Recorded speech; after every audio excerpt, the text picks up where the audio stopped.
Oh boy. All right. So, how's it going, everybody? Good morning. We got more Mariners stuff to talk about. They just finished up game 50.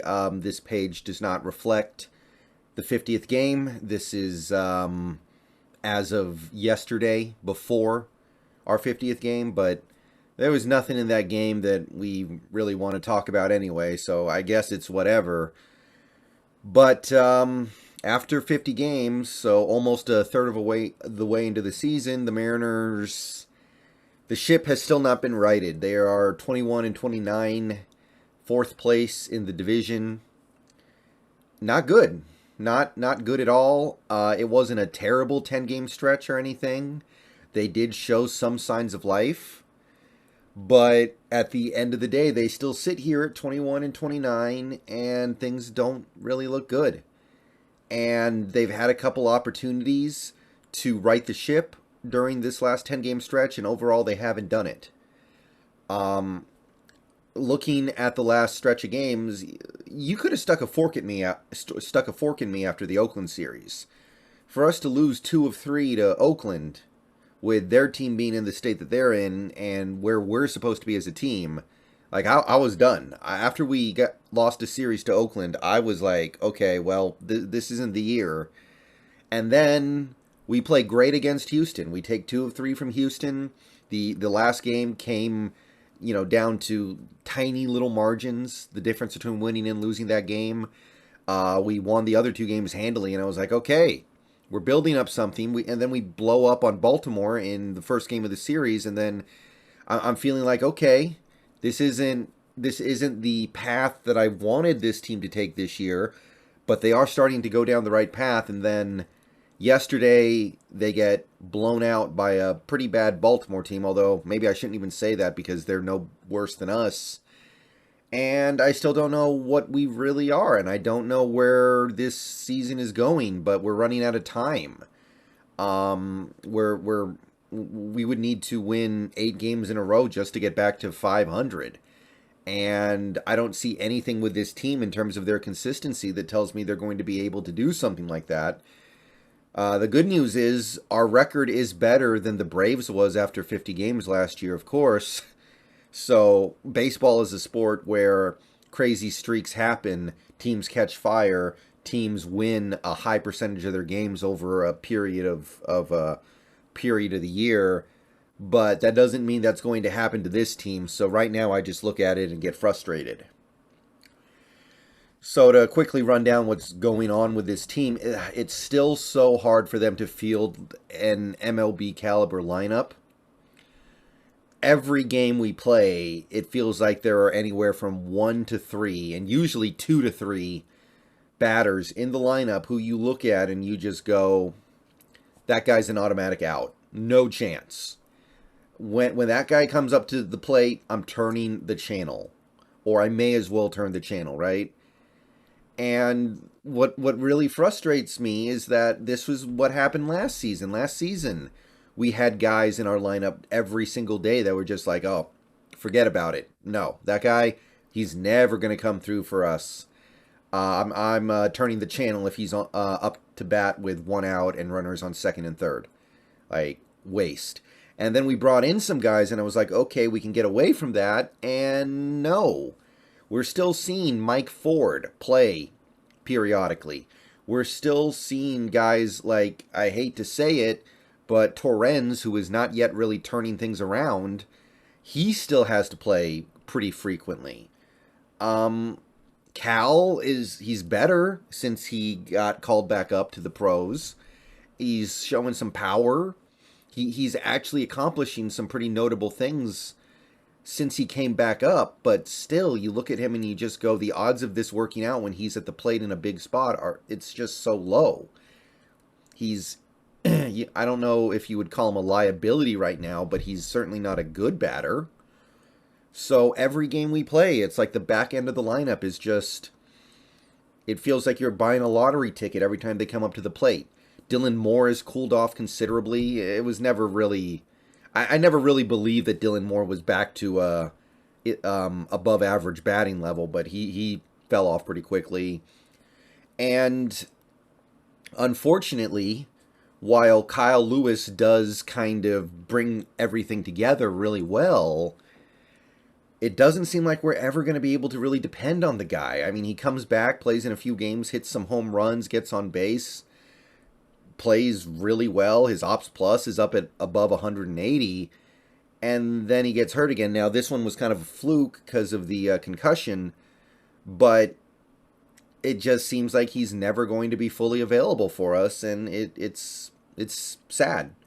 It's sad. You can see that as of right now, he's still not totally comfortable like when he's running the bases, but we need that bat out there, and hopefully he'll get back soon and he'll be able to play for the rest of the season, but feels very delicate with him in there.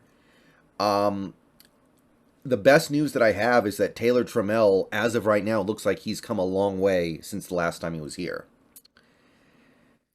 So, look, Ty France still playing great. Ty France still awesome. Adam Frazier, he improved his game a little bit. He's now hitting at an above average rate. Crawford still doing good. He did cool off, which we all knew was coming, but Crawford, Suarez doing his thing. Winker, I don't know about Winker. At the end of the day, when it comes to Winker, we just need to ride with him and hope it works out. Like, I don't think we can bench him. I don't think that's an option unless Kelnick comes back and tears things up. But I mean, Winker, he's either going to figure it out or he's not, but I don't think you can, like, pull him right now. He is playing a little bit better than he was the first month, but overall, you're still not seeing a... I don't want to say elite because we weren't really expecting that, but you're still not seeing a really good player there right now at the plate. Julio's great, so there are definitely guys, right? Like, I just listed 6 guys. Kyle Lewis could be 7. So somebody else needs to wake up and become a reliable, everyday bat for us. If it's Torrens, which, look, last year Torrens had a good bat. If Torrens wants to wake up and start hitting for some power again, that's great. If it's Cal, it's Cal. If it's Kelnick, it's Kelnick. At this point, like, I found myself sad that Toro wasn't able to play for the last couple weeks because Toro, he's supplying some power. He might hit 20-plus home runs this year. He probably would have gotten to 25 if he didn't get hurt, or would have been on pace for maybe even 30. And as much as he can't get on base, that's significant value to this team right now. I don't think Trammell's going to keep it up. Maybe he can become a quality batter. Maybe he can be like a league average hitter. But I don't think he's going to keep this level of production up. I don't think it's going to be Dylan Moore. I don't think it's going to be Tom Murphy. And look, we are still probably at least a month away from getting Haniger back, so that can't be the guy. But we need to find a way to field lineups that don't have all these dead spots in them where it's just like there's no hope.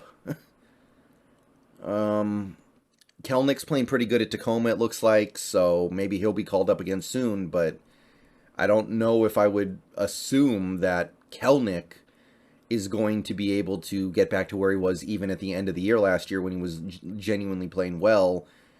I can still see it coming together. You've got 6 guys in your lineup that are pretty solid except for Winker. And at the end of the day, like I said, with Winker, you're just going to have to hope he figures it out. But, man, like I said, this is the problem we had last year. We were supposed to fix it, and as it turns out, we really haven't. That being said, look, if you look at our Ops Plus, we are top 6 in Ops Plus.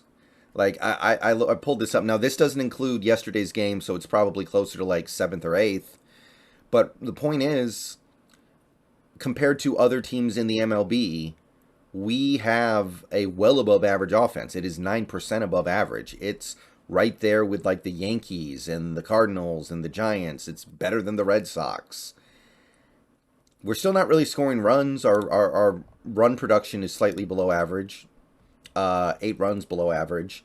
So that's a runners in scoring position thing. That's spreading out your hits too much thing. There's a lot of stuff that goes into why that is. But the potential remains there. We're just running out of time for it to be realized. All right, let's move on to the pitching now. Let's talk about the pitching a little bit. The rotation, what else is there to say, especially after yesterday? Robbie Ray, he is the fly in the ointment because everything else about this rotation is more or less doing their thing. Logan Gilbert has been awesome. Sub 2.3. Had another awesome game the other day. Marco, as good as I could reasonably expect. Maybe even a little bit better. I was leaving him for dead. And he has come back from the dead and become a really solid pitcher.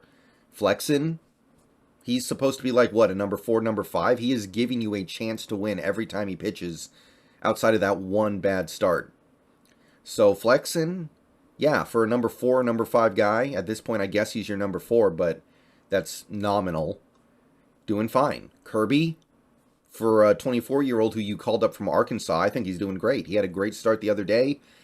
I know that this strikeout to walk ratio can't last forever, but he's got phenomenal control for somebody who's only 24. Contrast that with what you saw from Brash with his control issues, and it's pretty amazing what he's able to do out there. And despite having a rough start or two, he is ERA sub 3.5. So it really is just all about Robbie Ray, and I don't know what to say about it anymore. I've tried to encourage people to not panic, but I think it's time to panic. He's getting dapped up by bad offenses now. He's getting knocked around by the Orioles. The Orioles are not really a good offense. And I know people are going to say, well, he started out really bad last year and then he clamped down in the second half of the season, but we didn't pay him for the second half of the season. We paid him for the whole season, and logically speaking, that probably won't happen again. The temperature's only going to get warmer. So that's really all there is to it. Like, this rotation is solid. This rotation should be able to put the team in position to win on most nights, but it's really unfortunate that our supposed ace is being such a big problem right now. His ERA after yesterday is probably very close to 5. And given the fact that Logan Gilbert and Marco and Kirby are exceeding my expectations, it's just sad that this is the issue that we have. So there's a significantly long list of guys who we did not sign last offseason and got Robbie Ray instead. And it's starting to look like we may have just made a mistake. Bullpen, oh boy. Bullpen. See, this is why I say I don't see this team going on a hot streak, because so much stuff with this team is messed up. So much stuff with this team is not right. Like the lineup. So many dead spots in the lineup, even with our good Ops Plus score, 109, which I'm going to continue to point to indicate that this team does have some ability to be better than what they've shown so far. Like, the lineup is so inconsistent, and the bullpen is so unreliable. It's going to be so hard for this team to string off a run of victories that we're going to need to get back into this thing. You're going to have a good game. You're going to have a game where things go right, where you've got it in the bag, and then, Castillo gave up 4 runs in relief to blow the game, or Anthony Sandwich gave up 3 runs in the bottom of the 9th to blow a game. It's crazy how far this bullpen really has fallen in one short year, and other than Sewald right now, it's impossible to trust anybody. So Swanson, hopefully he's going to be back soon, and hopefully he's going to be in form when he does come back. I know Castillo is not as bad as his numbers say, but there's no universe where I'm trusting Castillo whenever he comes in a high leverage situation. Munoz, unreliable. He's got nice stuff, but it doesn't always result in quality pitches. Steckenrider, thank God he's out of here. That was a complete bust. Festa, I don't even think the team really believes in him. I advocated for putting Murphy into the game in a high leverage situation, and last week he really, really struggled. So I don't think we can go back to that well right now. That was his chance, and he kind of blew it. So it's going to be Sewald and Swanson, hopefully when he gets back, and then after that, I don't know. I don't know what we have. So, if there's anything this team can do at this point to try to salvage this season, I think you trade for a bullpen arm who's reliable. I don't know who, but if there's somebody out there you can get, then I would do that. And I don't see any other thing you can do. You can't trade for a starter because what are you going to do? Send Robbie Ray to the bullpen? That you can't do that. And stop with the Juan Soto stuff, by the way.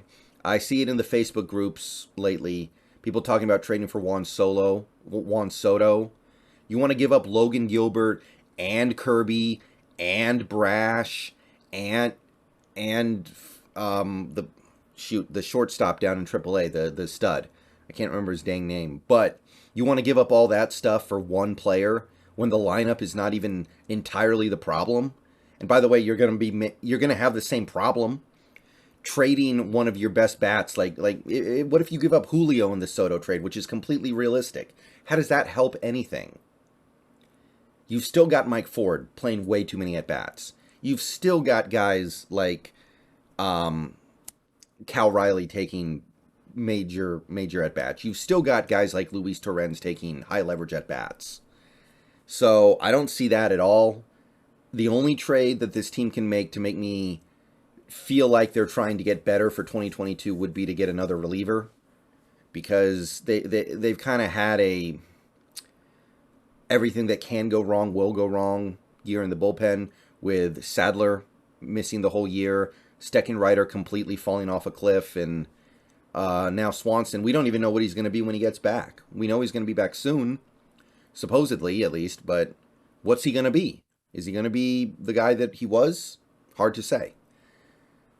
So that's really all I can say about this last 10-game stretch. I was done after the Athletics series. I was like, stick a fork in them. And then we did so good against Houston. I was like, well, maybe they're taking some pride in this. Maybe, okay. And then today we're going to try to win this series against Baltimore. But you send Robbie Ray out there, your $125 million man, and you just feel like, okay, this is how we're going to start to right the ship. And he gets knocked around by Baltimore. And it just kind of makes you feel like, well, if we can't count on Robbie Ray to do what an ace does, we can't even count on him to be our third best starting pitcher, then what chance do we have? So we got a long way to go. But right now, I'm pretty discouraged. And I'm going to get out of here. Go Mariners. Let me know what you guys think. See you on Twitch later.